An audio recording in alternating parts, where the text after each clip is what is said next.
Welcome everybody to another live expert Q&A. I have here Alison and Trevor. They're both the co-founders of Jane.app. My name is Ramley John, Managing Director at Product Led, and today we'll be talking about how to get your product, customer success, sales, and marketing aligned together to grow a business. And if you have any comments or questions, feel free to leave them in the comments below. How are you both doing this? Well, in your case, it's morning, right? It's afternoon here in Toronto. So how are you both doing? Doing very well. Yeah, so excited to be here.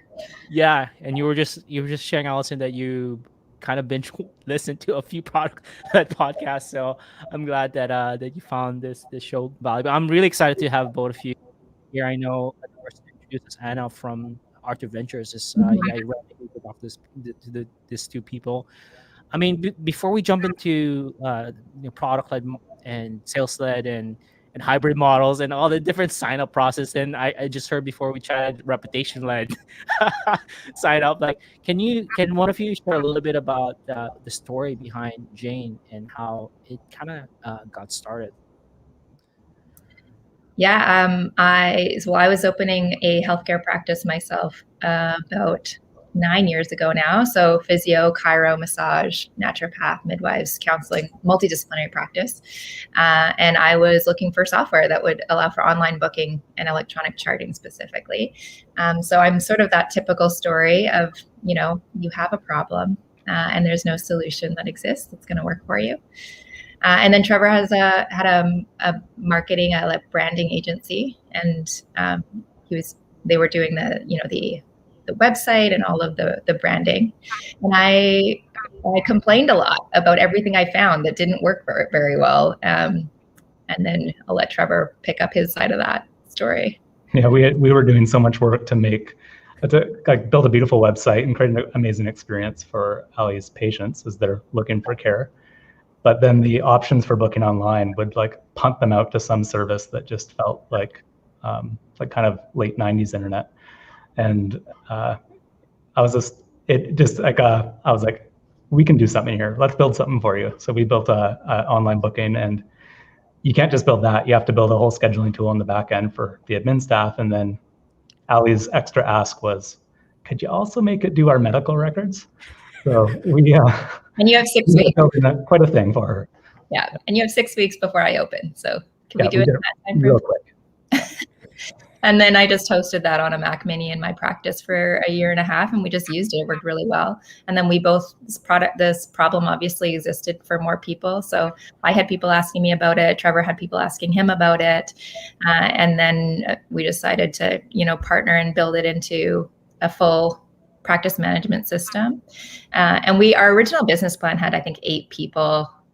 We were just going to pull dividends. It was going to be a major cash cow, but now we have 180 staff and it's being used in 50 countries. And it's not what we thought it was going to be, but we're having a really, really good time. It's more people had the problem than we knew. So that's been a good experience.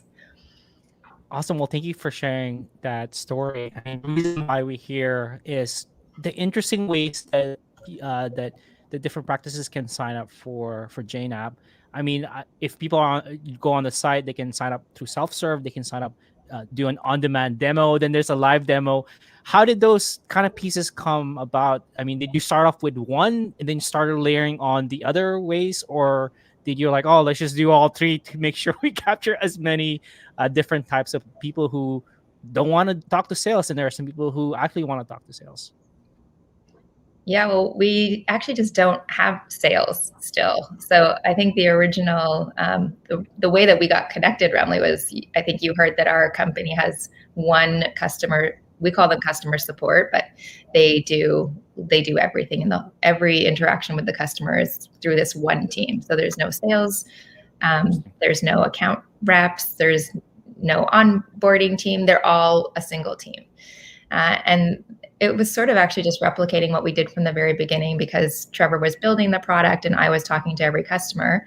And so I was that was my role as a original, founder. So I would do the demos, and then I would tell them, yeah, this is going to be great for you, or it's not going to be great for you. And then I would help them onboard and do their import. And, and that's, for whatever reason, when companies scale, those roles end up being divided into different departments.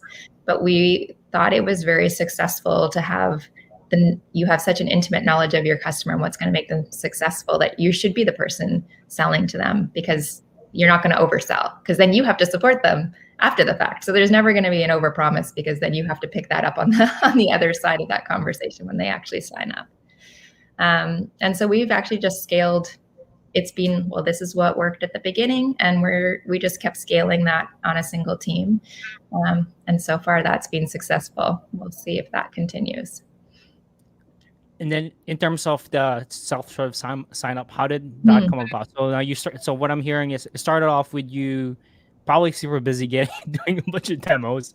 And then at some point it's like, wait 1 second, maybe like we should think about this, allowing people to sign up directly. When did that kick in? Like, let's actually open this up. Yeah, we did that very early on, but it wasn't really motivated by a sales function, or it was actually motivated by us just easing our own administrative burden. Like, it would be a lot easier if customers could just sign up and open an account. So maybe we should just build that. And we had that almost from day one, where customers could sign up, and they enter a credit card, and they'll get billed, and kind of our next billing cycle. So that was also an intentional decision, that we wanted customers to sign up with a bit of commitment to get going in Jane. And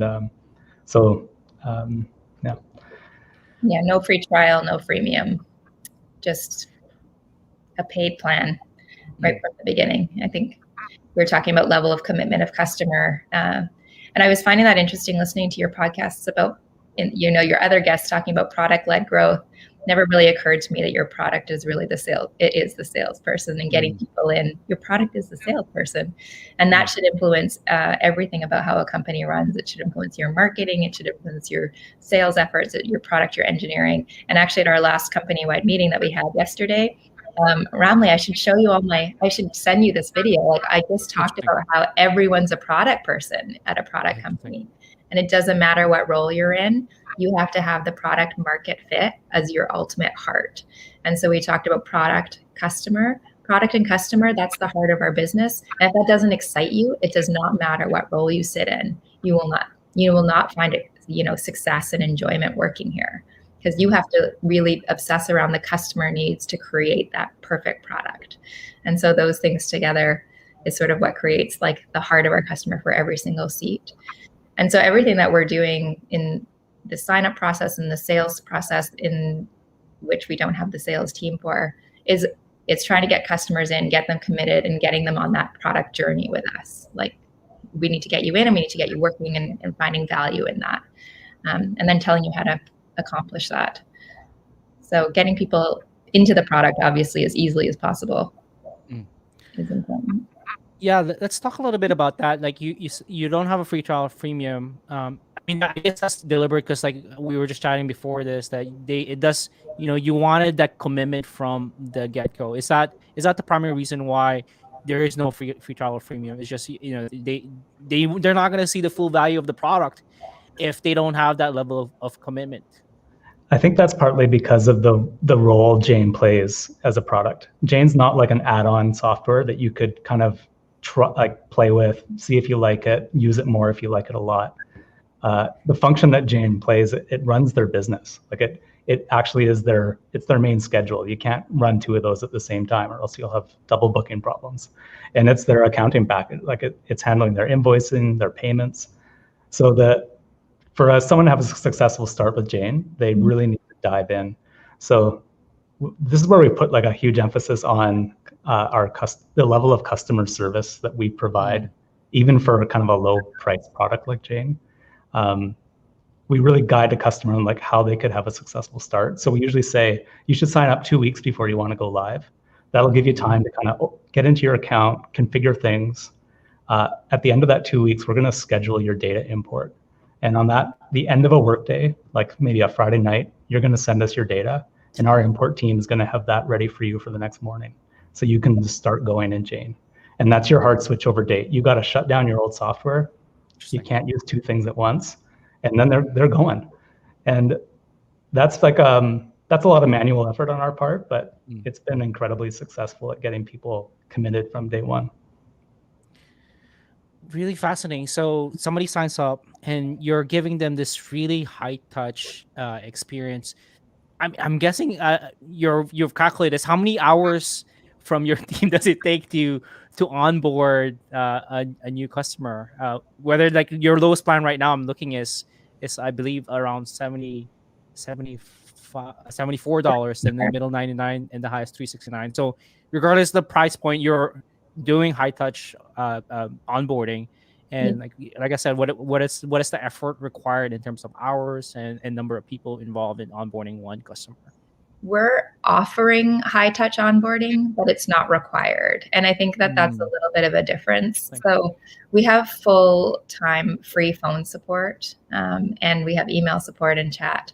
But it's there if you need it, and it's accessible, but you can also onboard autonomously. So you don't actually need to talk to us, but we want to be there if you do have problems. And so people can onboard in 2 hours if they're a brand new practice and they're just getting started, especially if they've used Jane somewhere else and they're familiar with it. They will never talk to us. In fact, we have, of every demo we do, we get 3 or 4 signups, and we may never talk to them. There's a lot of people that do it autonomously. And I actually think we need to improve their ability to seek out information. Like, we want to improve the product experience for those types of people that don't want to speak with us. But we never try to reduce customer communication. So a lot of people are like, well, we don't want them to call us, but we're kind of like, well, we like it when they call us because we build relationship. Every conversation is an opportunity for us to build. So I don't want to get rid of phone support. They're clinics too. They're very phone-based people. So it can take us a little 2 hours, but it can also take a couple of weeks if they're a larger practice and they need lots of import support. And that's why when there are 10 licenses or more, and we kind of say, okay, this is like a clinic that has more data and more data history, we'll give them more intentional onboarding support. But often we're chasing them. Look, like, we want to help you. Like, can we help you? And so we're trying to increase that, which is the opposite, I think, of what people usually are trying to do. We do budget a number, though. I think it's changed a little bit over the years, but I think it's roughly 5 hours that we budget per new customer. Yeah. That's kind of the overall effort of our team required to get them through if they do a demo, if they need some training, and if they need a data import. Really fascinating. I mean, I want to take a step back because I tried. I'm in the sign up page for Jane.app. It looks like there's 3 options here. There's go ahead and sign up, but here's some things that you need to know, which I'll ask in a bit because that's interesting on its own. It's very unique. Then there's the on-demand stuff. They can do an on-demand demo, and then there's a live demo. About how many people are actually just signing up directly versus actually how many people are going through and like, hey, I want to talk to somebody, because this is great. This is a great exercise of you want to. Probably why you're doing this is you want to serve every type of customers. There are some people who love talking to sales, and there's people like me who would avoid. I'd rather walk on nails than talk to sales. So I mean, can you share a little bit about the breakup of self-serve versus demo? And Well, I think the ratio Ali mentioned is really our only metric on this, that we know how many customers are signing up and we know how many demos we're doing. But we actually have, honestly, just a really hard time tracking actually the conversion of that.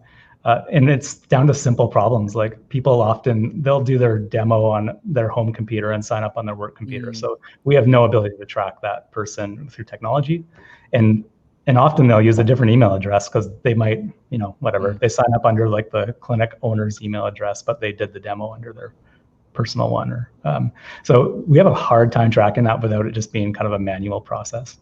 I think this also goes back to our flipping the customer journey conversation. We've hired a data specialist, and we're now just starting to try to get better at tracking. But because growth and demo conversions hasn't been our biggest fire, like that's just hasn't been our biggest fire, that now we're starting to throw a little bit of resources into like, okay, it's time. Like, let's make this a little bit of a better process. But we've been fighting like having actual availability. So this is one thing, because we don't have a sales team and our support team has to do the demos. It's always the first thing that we take off the schedule when the support team is overloaded. And so even having enough availability of I know you're just laughing at us as No, I it's say this because it's just ridiculous. But we prioritize our current customer base above our potential future customer base. And so if we have to make a call on resources and there's growth pain points, we prioritize our current customer base, the loyalty of them, the happiness of them over the sales motion. And so that's just been our focus up until now. So we're layering. I know Trevor's also looking so ashamed right now as I say this. But it is awful that we rate limit our own growth by not offering enough demo space. But we're trying. We've always hired on a lagging metric. Like we've grown on revenue. We've never grown on funding. We've always been cash flow positive. So that's good. We've always hired on that lagging metric. We grow a bunch and then we hire to kind of backfill. That's one of the side effects. We're getting ahead of that now, though. Yeah, we are. No, it makes a ton of sense. It's part of growing pains. This is good problem to have rather than crickets, right? Like exactly for me. Absolutely. I was like, is like, yeah, you guys are onto something, and you're a lot more people are raising their hands because for a lot of product-led companies, usually it's the other way around where they sign up once and they get out. They don't even tell you why they're leaving. So that's really, really fascinating. I mean, to that vein, I want to talk a little bit more about the self-serve side because there's also an interesting, unique thing that you're doing here is that you're framing and setting expectations from the get-go. In the sign-up page, you have like before you sign up, make sure you have 3 things, or else you're not gonna get value. How did that? I'm guessing that evolved because maybe at the beginning it was just like sign up here, and a lot of people are getting stuck. Like, can you talk a little bit about how that piece evolved with setting the expectation from the beginning? Yeah, almost always we're evolving to solve our own problems. So for the account owner instruction, this was actually it's kind of unique to maybe it's not unique to our industry, but people would sign up, like a receptionist would sign up for a clinic and list themselves as the primary account owner. Maybe you even have this normally in like your own, where someone will sign up for something for your business and use themselves as the primary owner, and then you won't have access. You won't have owner access. So they'll sign up as a receptionist and then they'll leave the clinic. And then now the account owner, the business owner, no longer has control over their data. And so for us especially in the healthcare industry, it's super important that we have the correct person listed as the account owner. And so before they even start, we're like, you need this information. And then we noticed we could track where in the funnel they're falling off in the sign-up process. And obviously, like they have to choose a URL at one point. And that is very stressful to people. And so they get there and they're like, well, and you can change your URL. We can update it for you. It's not a big deal. And so we were just like, what can we tell people so that they don't feel so nervous about that step in the process? So that was just we were looking at where are people falling off and what do they need to know before they even start, and then trying to educate them. Really? Yeah, a lot of that is just solving like kind of admin problems we're having. Like we've been offering Jane to governments and other people to book vaccine bookings recently. And patients hear this like, oh, I can book a vaccine on Jane. And they end up in our actual sign up for a Jane account as a clinic flow. Yeah. So now we're actually introducing even more kind of filtering questions right up front in that sign up to make sure like, hey, are you a patient looking to get vaccinated? Head this way. Yeah, that's super interesting. That is definitely interesting, especially it's highly relevant right now. I mean, in terms of the sign up itself, I mean, there's a ton of fields when I was trying to sign up for it. I mean, and it's part of that framing is also making sure that you're preparing them like, hey, you need all this information to complete all of this stuff. I mean, I'm guessing once you've kind of set this expectation at the very sign up page, did you see, and this goes back to data, and I'm curious if you have it, did you see an uptick in terms of completion rate for the sign up versus without it? It was like a little bit lower because people are like, oh my goodness, there's 15 fields I have to fill out. I think the very nature of our product is also kind of an interesting one, because once you make the decision to sign up for Jane, you either need to sign up or you don't. You either need it to run your business or you've made the decision to make the purchase. It's not one where there's less of an opportunity for it to be sort of I'll come back to it later, because it's so core, it's integral to the business that these people are running. And so we haven't, I mean, this is one of the areas that our current marketing team wants to do some refocusing on the funnel. And I'm like, okay, well, before we do anything, we need to look at the actual data. We need to go in and I need you to contact 10 of the people that fell off at this step and say, why did you fall off at this step? Was it that you weren't aware that, do you just need a reminder of us? Or is it you're a patient trying to book an appointment and that you realized at the billing step that you're in the wrong place? So what problem are we actually trying to solve? We often will take the data, do a lot of manual investigation into certain, just like I need 20 examples to be like actually called. And then we need to find out what happened here before we start just saying like, oh, they're in the funnel, let's retarget them. I'm like, but do we actually want them to finish that sign up? Maybe it's good that they didn't. So, and then how do we fix that problem? Really fascinating. That makes a ton of sense. I mean, I have a good idea now to sign up. I want to kind of shift gears, and you said it a few times that you don't have any salespeople, and then your support is your sales. What does the org structure look like? This is a question that I get a lot in terms of product-led companies. What does org structure of a product-led company look like? And it looks like you have a pretty unique, where your support or customer success is wearing two hats.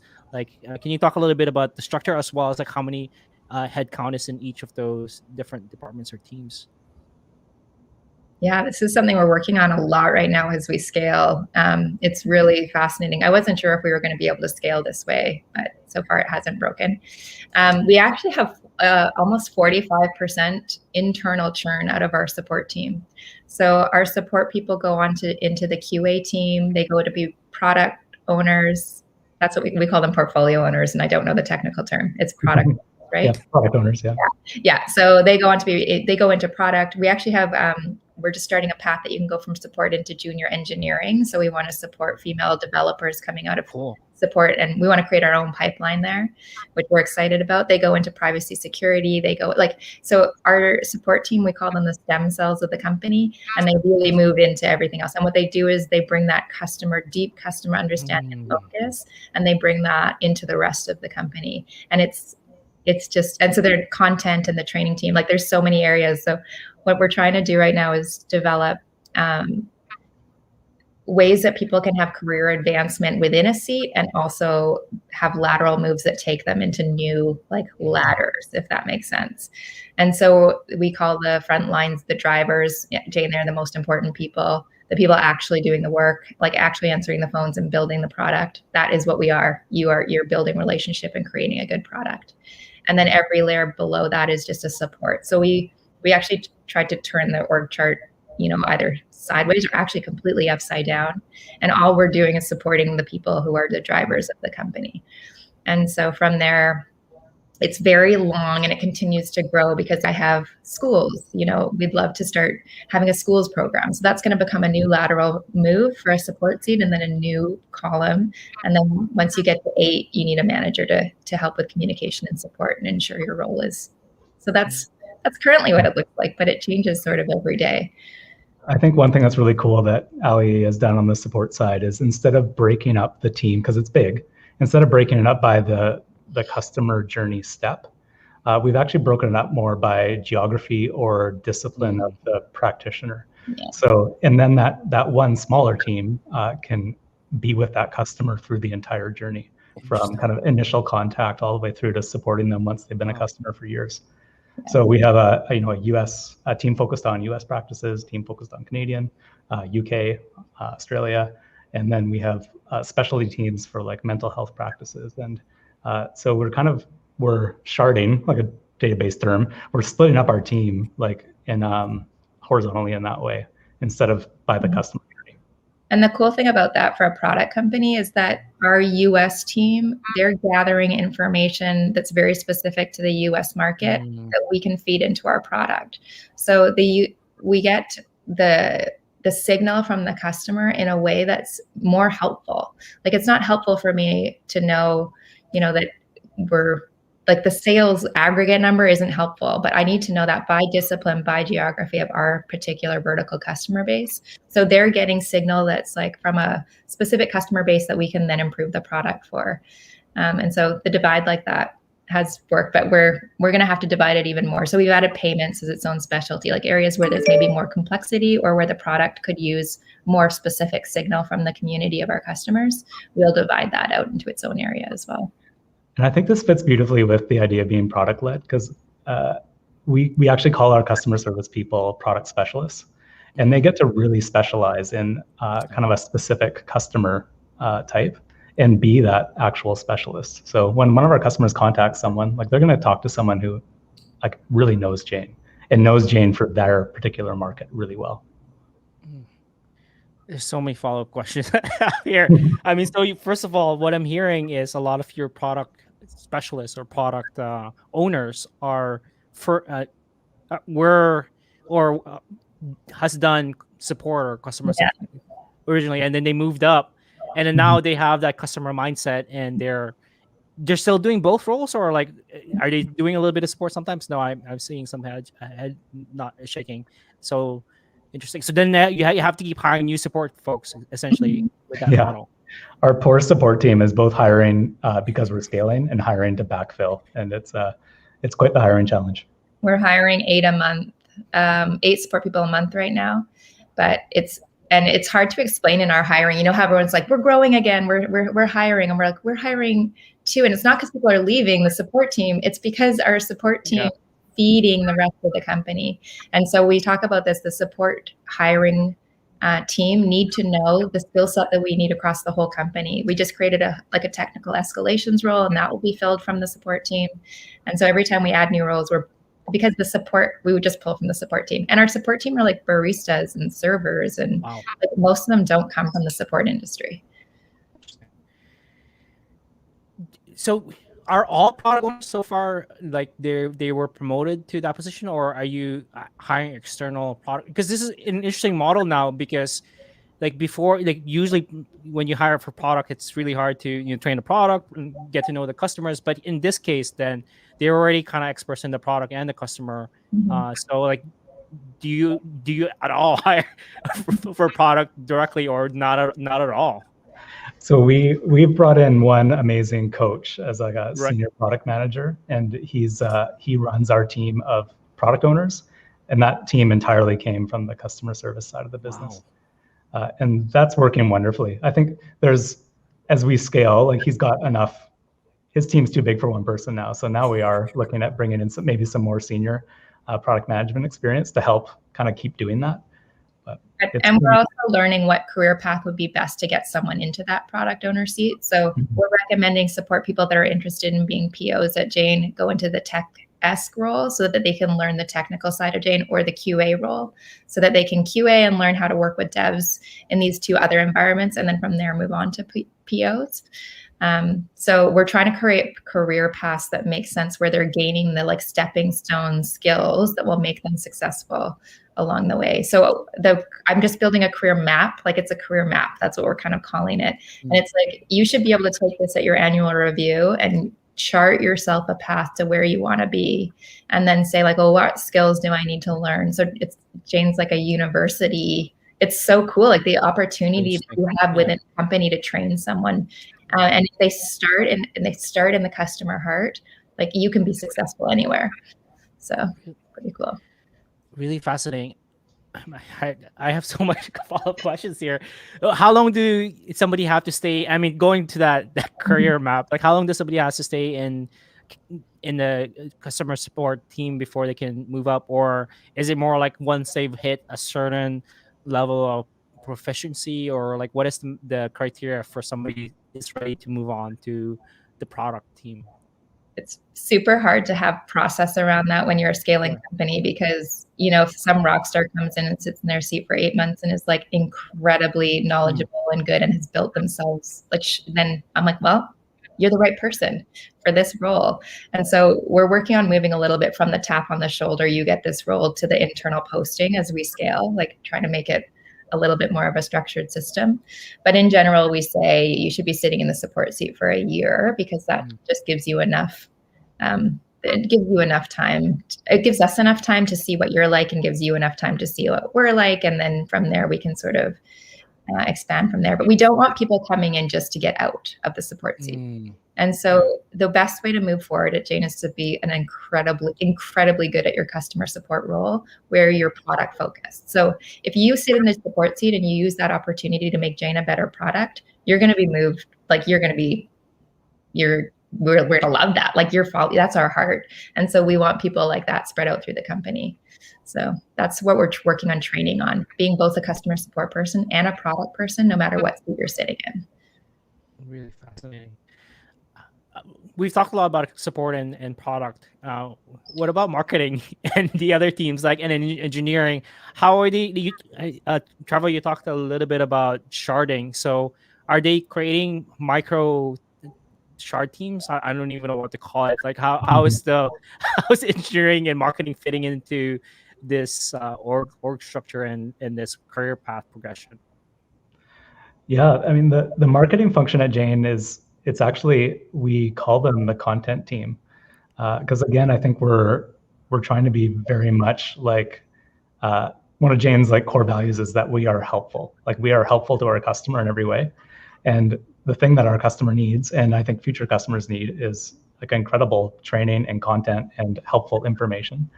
And that information is kind of growing into our core marketing function. It's not maybe a typical marketing effort, but again, like Ali said, like we've worked so hard on like incredible product market fit, incredible customer service, and now we're kind of getting to the point where like, okay, we could probably do more on the marketing side, and we're building we're experimenting more and trying new things on that side, but it's really just forming now. And then the engineering piece, like how does engineers fit into, I mean, are they part of like like the shard teams, or are there's a one team and the product team is kind of like reaching out to them to implement new features or new changes or new stuff? Yeah, Jane's a really wide product. Like it does a lot of different things. So we broke up our engineering team into kind of feature-based small teams. So we have 10 or 12 of those actually, that each own a different part of the feature set of Jane.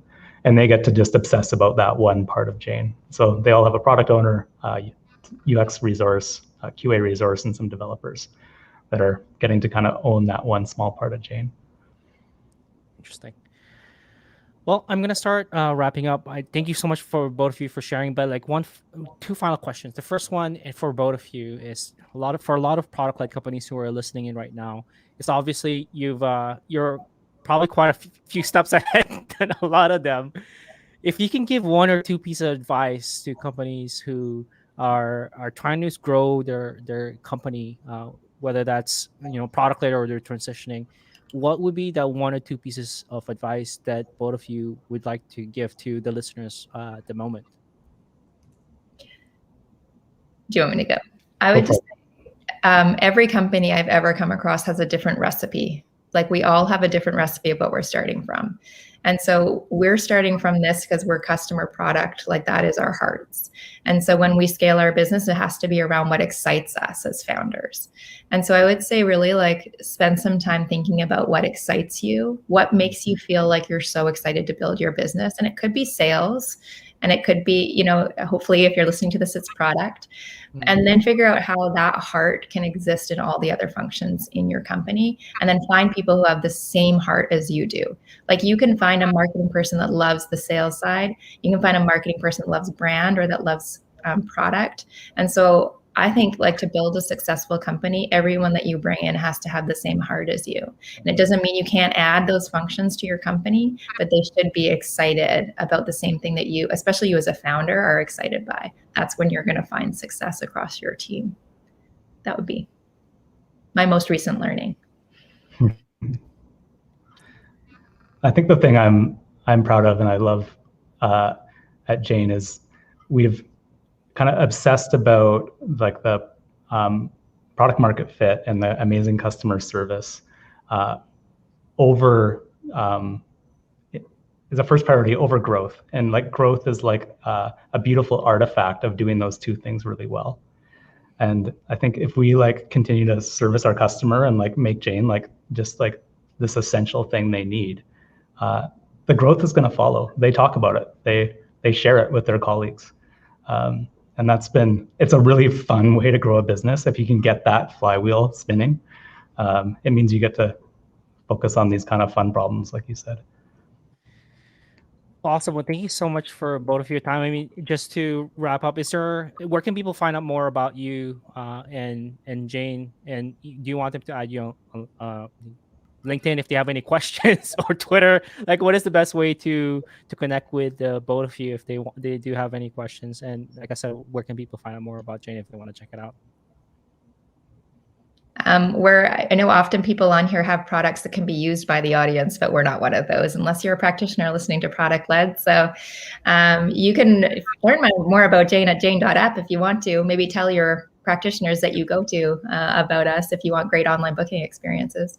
LinkedIn, I've been super, super grateful for everyone that has responded to my requests for, meetings or information or reaching out. So I'm very happy to pay that forward. And so LinkedIn's a great place to find me and get connected. I would say that's probably the two places. And you, Trevor? Yeah, same. LinkedIn's great. And we're also just very curious people. So we love hearing stories from other founders and about how, there's things we're doing well and there's things that we really have no idea what we're doing. And we're always looking for input on how to do this better. I love it. We'll end there, and same here. Like, it's about figuring things out as the plane is in the air. Is what I feel like all the time. It's like we're in the middle of the air. We got to attach to it somehow and attach the engine and just go from there. Well, Trevor and Ali, thank you so much for your time. I really do appreciate it. I hope the listeners got a ton of value out of this. Yeah, it was a lot of fun. Thank you.